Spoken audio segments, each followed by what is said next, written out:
Kermode's imminent removal as the Association of Tennis Professionals (ATP) president has sent shockwaves around the tennis world, with relations between the bodies operating inside the men's tour soured by the decision. Kermode was ousted as a result of the three-player representatives on the ATP board voting for his contract to be terminated, a move that has not sat well with those on the tournament council. Eyebrows were therefore raised when player council member Robin Haase, a known supporter of Kermode, claimed the tournament council was also considering giving him the boot just last year. 6 months ago it was the tournament council that was ready to vote against keeping Kermode. Haase was quoted as saying, "The dynamics are strange in the governing body of tennis, with players in tournaments. Sometimes the CEO supports the players, sometimes the tournaments. Kermode will be the first to admit to that difficulty. There is no other company that works this way." Again, 6 months ago the tournaments were ready to vote against the renewal of his contract. A member of the tournament council strongly denied that was the case to this tennis correspondent, and insists they were unanimous in their support of Kermode. Metro.co.uk understands that viewpoint was echoed by members of the tournament council to the players at a collective dinner the night before the vote. Indeed, a statement from the tournament side expressed sincere disappointment at seeing Kermode removed. The ATP Tournament Council would like to express its sincere disappointment in the outcome of this week's ATP board vote regarding Kermode's role as ATP Executive Chairman and President. Chris has done an outstanding job in the role since 2014 at a time where the tour has delivered unprecedented levels of growth for the benefit of both tournaments and players. The ATP is a partnership between players and tournaments that, at times, have opposing views. Chris has navigated those challenges impressively in the past 5 years. The end result is that sponsorship, prize money and player pension contributions have all reached record levels under his leadership, not to mention the creation of new ATP events such as the next-gen ATP Finals and the ATP Cup. Chris has delivered emphatically on the business objectives that were set from the outset, and his track record in the past 5 years is irrefutable. We would like to thank Chris sincerely for his dedication, hard work and leadership since 2014 and confirm our disappointment in this outcome. Finding a replacement for the Brit will prove to be a challenge.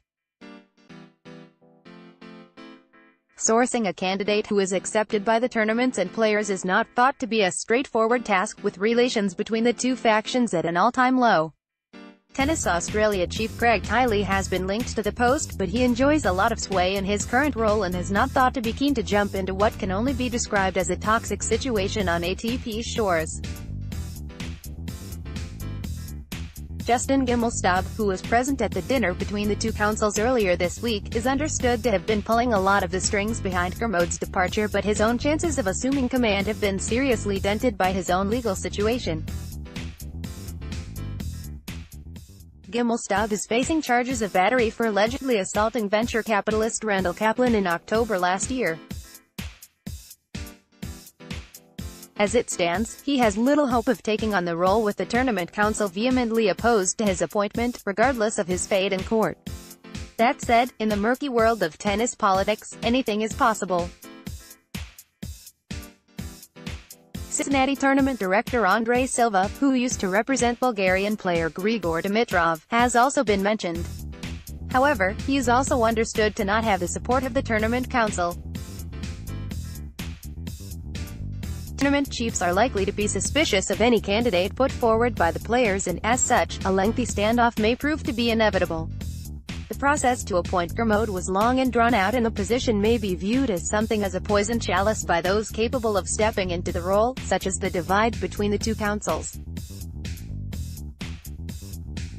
More, Stan Wawrinka and ATP Tournament Council hit out at Kermode removal as new Wimbledon chairman is appointed. More, Player Council President Novak Djokovic speaks out after ATP chief Kermode is ousted. There is now a danger that the ATP system could grind to a halt, particularly, as appears likely, if an interim president is installed should no candidate be appointed before Kermode's departure. were no. One and president of the Player Council Novak Djokovic is a known protagonist in this affair, but he and the other council members who voted against Kermode have largely remained silent on his removal, while those who supported the Brit, such as Rafael Nadal and Stan Wawrinka, have been vocal. Djokovic hid behind the veil of confidentiality when directly challenged in the immediate aftermath of the decision, but he had more to say when discussing Kermode's successor. "The structure is flawed," the 15-time Grand Slam champion said. "The president has to be a tiebreaker in many situations. In most cases there is a conflict of interest. It is a very difficult position to be in as president because you have to choose between the two players in tournaments. So I feel it's something we have to address as a group, the governing structure. I feel like it's time to make changes to protect the president and release him from pressure and to hopefully also have some independent input on things." What is perhaps curious about these comments is that Kermode did often side with players over the tournaments. The formulation of the ATP Cup was a player-driven initiative, while Kermode had the swing vote in a prize money vote in 2014, which has brought about significant annual increases at Masters 1000 level. And yet, it was the players, or perhaps better put, a small minority of players, who opted to force him out.